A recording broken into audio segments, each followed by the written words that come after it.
നമസ്കാരം. എസ് ജേണലിലേക്ക് ഒരിക്കൽ കൂടി സ്വാഗതം. എപ്പോഴും പറയാറുള്ളത് പോലെ തന്നെ നമ്മുടെ വീഡിയോയുമായി ബന്ധപ്പെട്ടിട്ടുള്ള നിങ്ങളുടെ അഭിപ്രായ വ്യത്യാസങ്ങളെല്ലാം കമന്റുകളായി രേഖപ്പെടുത്താൻ മറക്കരുത്. വിഷയത്തിലേക്ക് വരാം.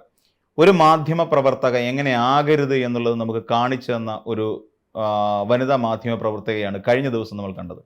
ഒരുപക്ഷെ സ്മൃതി പരുത്തിക്കാട് എന്ന് പറയുന്ന ഒരു മാധ്യമ പ്രവർത്തക ഏറെക്കാലമായി ആ ഒരു പരിചയമുള്ള, സ്വന്തമായ നിലപാടുകൾ വളരെ കൃത്യമായി അവതരിപ്പിക്കാൻ ശേഷിയുള്ള ഒരു വനിതാ മാധ്യമ പ്രവർത്തകയാണ് എന്നുള്ള കാര്യത്തിൽ ഒരുമാതിരിപ്പെട്ട ആർക്കും അത്ര ഒരു എതിരഭിപ്രായം ഉണ്ടാകാൻ സാധ്യതയില്ല. പക്ഷേ നമ്മളൊരു പറയുമ്പോൾ ചില കാര്യങ്ങൾ ശ്രദ്ധാലുക്കളാവണം എന്നുള്ളതിൻ്റെ ഒരു മകുടോദാഹരണം എന്നൊക്കെ പറയാൻ പറ്റുന്ന ഒരു സംഭവമാണ് കഴിഞ്ഞ ദിവസം റിപ്പോർട്ടർ ചാനലിൽ നടന്ന ഒരു ഡിബേറ്റിനിടയിൽ ഉണ്ടായത്. അവരുടെ പ്രൈം ഡിബേറ്റിലാണ് ഈ സംഭവം നടന്നിരിക്കുന്നത്. അതായത് ഒരിക്കൽ പോലും പറയാൻ പാടില്ലായിരുന്നു, മുഖ്യമന്ത്രിയെയും റവന്യൂ മന്ത്രിയെയും കാണാനായി 13 പേരടങ്ങുന്ന കൽപ്പറ്റയിൽ നിന്നുള്ള ദുരിതബാധിതരെ അവിടേക്ക് കൊണ്ടുവന്നത് പ്ലാൻഡ് ആയിട്ടാണ് എന്നുള്ളതാണ് അവരുയർത്തിയ, അതായത് സ്മൃതി പരുത്തിക്കാട് ഉയർത്തിയ ഒരു ശക്തമായ വിമർശനം. അപ്പോഴും കൂടിയിരിക്കുന്ന ഒരു അവതാരകൻ അരുൺകുമാർ കൃത്യമായി പറയുന്നത് അങ്ങനെ പറയരുത്, ദുരന്തബാധിതരെ ആക്ഷേപിക്കരുത് എന്ന് പറയുന്നുണ്ട്. നമുക്കെല്ലാവർക്കും, മാധ്യമപ്രവർത്തകരെ സംബന്ധിച്ചിടത്തോളം എല്ലാവർക്കും രാഷ്ട്രീയമുണ്ടാവും. വളരെ വ്യക്തമായ രാഷ്ട്രീയം തന്നെയാണ് എല്ലാവരും വെച്ച് പുലർത്തുന്നത്. എല്ലാവർക്കും അത് ഉള്ളിൽ അല്ലെങ്കിൽ പോലും ചിലർക്ക് ഉള്ളിലുണ്ടാവും, ചിലത് പുറത്ത് പ്രകടിപ്പിക്കുകയും ചെയ്യുന്നവരാണ്.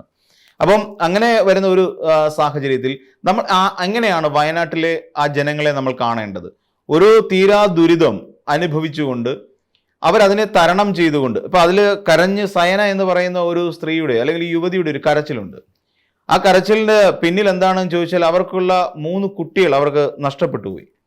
അത് ഈ ദുരന്തത്തിൽ ഉണ്ടായതാണ്. ആ ഉരുളെടുത്തുകൊണ്ട് പോയതാണ് ആ 3 കുഞ്ഞുങ്ങളെ. അപ്പൊ ആ ഒരു അമ്മയുടെ വേദന അല്ലെങ്കിൽ അമ്മയുടെ ദുഃഖം എത്രത്തോളം വലുതായിരിക്കുമെന്ന് സ്വാഭാവികമായി ചിന്തിക്കുന്നവർക്ക് മനസ്സിലാക്കാൻ സാധിക്കും. എല്ലാ അമ്മമാർക്കും ആ വേദന എന്താണ് എന്ന്, എല്ലാം അമ്മമാർക്കും എന്ന് മാത്രമല്ല, ഒരു മനസാക്ഷിയുള്ള ഏതൊരാൾക്കും ആ സയനയുടെ വേദന എത്രത്തോളം വലുതാണ് എന്ന് നമുക്ക് മനസ്സിലാക്കാൻ സാധിക്കും. ആ സയന വരികയും മന്ത്രി കെ രാജനെ കാണുകയും കെ രാജനോട് ചോദിക്കുന്നു, എന്നെ ഹഗ് ചെയ്യുമോ എന്ന് ചോദിക്കുന്നു. കെ രാജൻ വളരെ വികാരനിർഭരനായി മാറുകയാണ്. അദ്ദേഹത്തിന്റെ കണ്ണുകൾ നിറഞ്ഞു കവിയുകയാണ്. കണ്ണുകൾ നിറച്ചുകൊണ്ട് അദ്ദേഹം ആ സയനയെ ചേർത്ത് പിടിക്കുന്നുണ്ട്. ഒരുപക്ഷെ അവിടെ ഒരു അച്ഛൻ്റെ വാത്സല്യമാണ് അദ്ദേഹം ആ സയനയോട് പ്രകടിപ്പിക്കുന്നത്.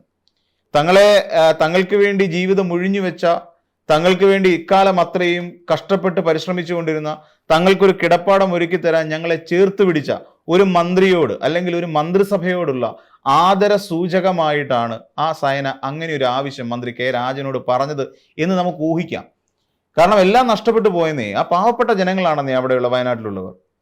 ഒരു രാത്രി ഇരുട്ടി വെളുത്തു കഴിഞ്ഞപ്പോഴേക്ക് കെട്ടിപ്പിടിച്ച് കിടന്നുറങ്ങിയിരുന്ന, സ്വന്തം നെഞ്ചോട് ചേർന്ന് കിടന്നുറങ്ങിയിരുന്ന കുഞ്ഞുങ്ങൾ പോലും തങ്ങൾക്കൊപ്പമില്ല. ഒരു പുരുഷായുസ് മുഴുവൻ തങ്ങൾ വെട്ടിപ്പിടിച്ചതും നേടിയെടുത്തതുമായ, അധ്വാനത്തിലൂടെ നേടിയെടുത്തതുമായ വിയർപ്പിന്റെ എല്ലാ ഫലങ്ങളും ഒരു രാത്രി കൊണ്ട് ഉരുകി ഒലിച്ചു പോകുന്ന ഒരു അവസ്ഥ.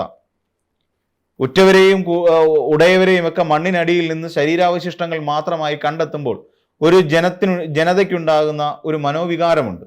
ആ വികാരമാണ് അവരെ ഒന്ന് ചേർത്ത് പിടിച്ചതോടുകൂടി ആ വികാരത്തിനൊക്കെ ഒരു താൽക്കാലിക ശമനം ഉണ്ടാക്കാൻ മാത്രമാണ് ശരിക്കും നമ്മുടെ ഇടതുപക്ഷ മന്ത്രിസഭയ്ക്ക് കഴിഞ്ഞിരിക്കുന്നത്.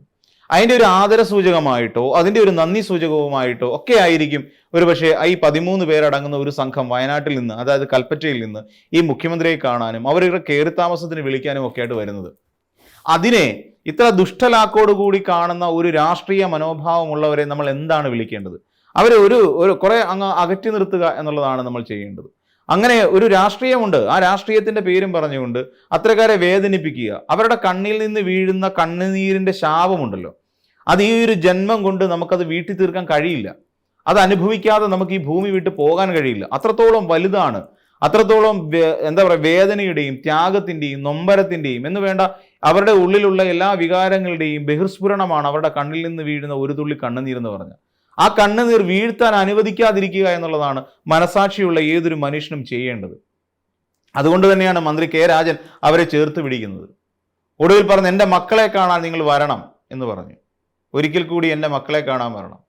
അതായത് അവിടെ ഒരു വലിയ ഗ്രൗണ്ടിൽ കൊണ്ടുവന്ന് കൂട്ടിയിട്ടിരിക്കുന്ന അല്ലെങ്കിൽ അവിടെ മറവ് ചെയ്തിരിക്കുന്ന ആ കുഞ്ഞുങ്ങളെ കാണാൻ വേണ്ടി കെ രാജൻ മന്ത്രി ഇനിയും വരണം എന്നൊരു അമ്മ പറയുമ്പോൾ അതിനെ ഒരു കാപട്യം നിറഞ്ഞ വാക്കുകളായി നമുക്ക് മനസ്സിലാക്കാൻ കഴിയുന്നത് എങ്ങനെയെന്നാണ് എനിക്ക് മനസ്സിലാവാത്തത്. ആ വാക്കിനുള്ളൊരു കാപട്യമുണ്ടോ? ആ വാക്കിനുള്ളിൽ ഏതെങ്കിലും തരത്തിലുള്ള രാഷ്ട്രീയ ലാക്കുണ്ടോ? ഒന്നുമില്ല. ശരിക്കും അത് അവർക്കെതിരായി ഉയർത്തുന്ന ഒരു വാക്ക് പോലും, ഒരു നോട്ടം പോലും സത്യത്തിൽ അവരെ അപമാനിക്കുന്നതിന് തുല്യമാണ്. ദുരന്തബാധിതരായി സർവവും നഷ്ടപ്പെട്ടു നിൽക്കുന്നവരെ അപമാനിക്കുന്നതിന് തുല്യമായിട്ടാണ്, അല്ലെങ്കിൽ അവരെ വീണ്ടും വീണ്ടും കുത്തി നോവിക്കുന്നതിന് തുല്യമായിട്ടാണ് എനിക്ക് തോന്നിയത്. മോശമാണ് അങ്ങനെ പറയുന്നത്.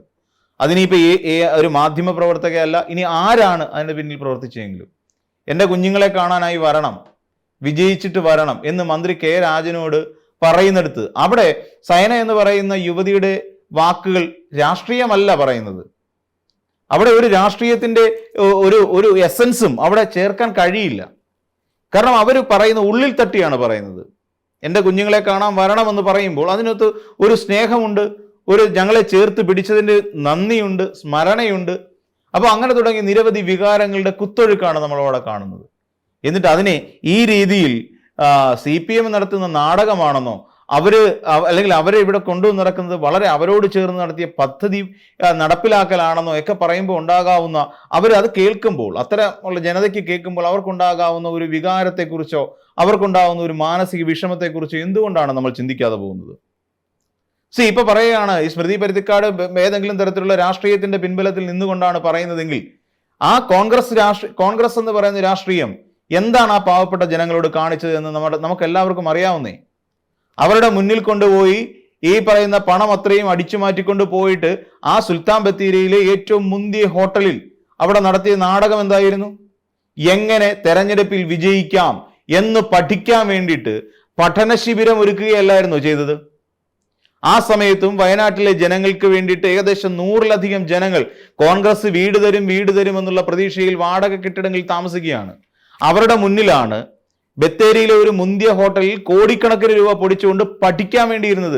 എങ്ങനെ ജയിക്കണം, കേരളത്തിൽ ഭരണവിരുദ്ധ വികാരമുണ്ടോ എന്ന് ചിന്തിക്കാനും അങ്ങനെ ഉണ്ടോ ഇല്ലയോ എന്ന് അനലൈസ് ചെയ്യാനും വേണ്ടിയിട്ട് നിങ്ങൾ യോഗം കൂടിയത് കോൺഗ്രസ് പാർട്ടിക്കാർ.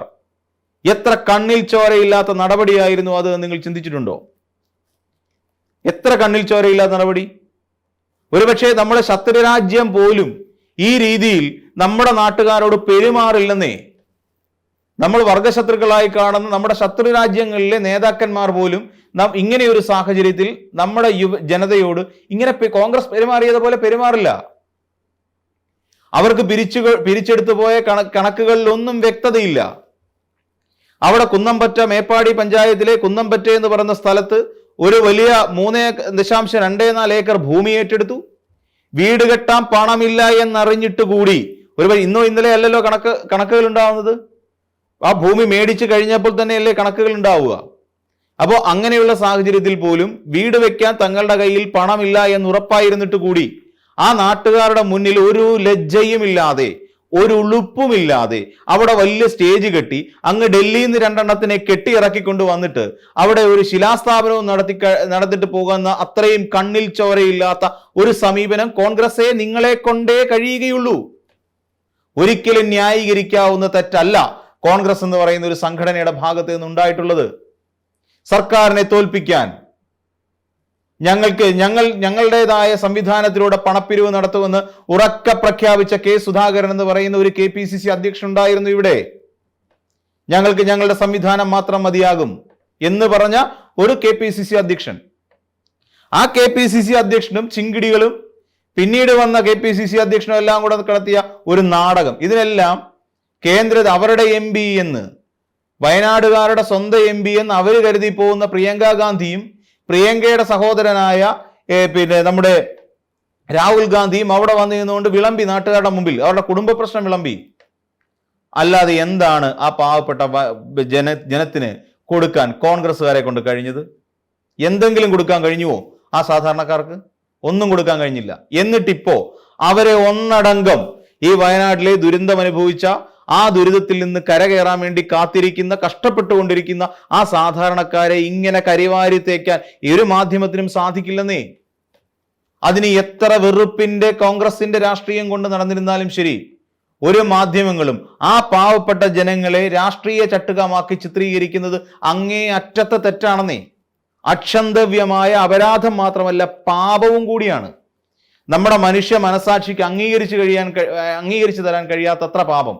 അതല്ലേ ഈ മാധ്യമ പ്രവർത്തക അക്ഷരാർത്ഥത്തിൽ അവരുടെ ചാനൽ റൂമിൽ ഇരുന്നു കൊണ്ട് ചെയ്തത്? അതൊരു പക്ഷേ അഭിനയമാണോ ഇല്ലയോ ഒന്നും നമുക്കറിയില്ല, സ്ക്രിപ്റ്റഡ് ആണോ അല്ലയോ അതൊന്നും നമുക്കറിയില്ല. ആ രീതിയിൽ പറയുന്നത് കൊണ്ട് ടാം റേറ്റിംഗിൽ ഇപ്പം നമുക്കറിയാവുന്ന പോലെ ചർച്ചയിലേക്ക് വന്നില്ലേ എന്ന് പറയുന്ന പോലെ വീണ്ടും കേരളത്തിൽ ആ വനിതാ മാധ്യമ പ്രവർത്തകയെ കുറിച്ച് ചർച്ച ചെയ്യുന്നതിന് വേണ്ടിയിട്ടുമാകാം, അങ്ങനെ സ്ക്രിപ്റ്റ് ഉണ്ടാക്കിയതുമാകാം. അവർ ന്യായീകരണമായി പറയുന്നതല്ല, മേ ബി അത്തരത്തിലുള്ള സാധ്യതകൾ നമുക്ക് തള്ളിക്കളയാൻ കഴിയില്ല. കാര്യം ഇപ്പോൾ മാധ്യമ സംസ്കാരം മൊത്തത്തിൽ മാറിയിരുന്നു കൊണ്ട് എന്തൊരു എന്താ പറയുക എന്റർടൈൻമെന്റ് സംവിധാനത്തിലേക്ക് ന്യൂസ് എന്ന് പറയുന്ന കാര്യങ്ങൾ പോയിരിക്കുന്നു. എന്റർടൈൻമെന്റ് ന്യൂസുകൾ എന്നുള്ള നിലയിലേക്കാണ് ന്യൂസ് മാറിയിരിക്കുന്നത്. അപ്പം സ്വാഭാവികം എന്നോണം അത്തരത്തിൽ പ്രേക്ഷകരെ ആകർഷിക്കാൻ വേണ്ടി നടത്തിയ സമീപനങ്ങൾ ഒന്നായിട്ട് വേണമെങ്കിലും കാണാം. പക്ഷേ അല്ല എന്നുണ്ടെങ്കിൽ തീർച്ചയായും ഇതൊരു അങ്ങേയറ്റത്തെ അപരാധമാണ് എന്ന് പറയാതിരിക്കാൻ കഴിയില്ല. കോൺഗ്രസിന്റെ രാഷ്ട്രീയം തലയ്ക്ക് പിടിച്ചവർക്ക് മാത്രമേ ഈ പറയുന്ന പാവപ്പെട്ട ജനങ്ങളെ ഈ രീതിയിൽ നോക്കിക്കാണാൻ കഴിയുകയുള്ളൂ എന്നുള്ളതാണ് സത്യം. അപ്പോൾ മറ്റൊരു വീഡിയോയുമായി നമുക്ക് വീണ്ടും കാണാം.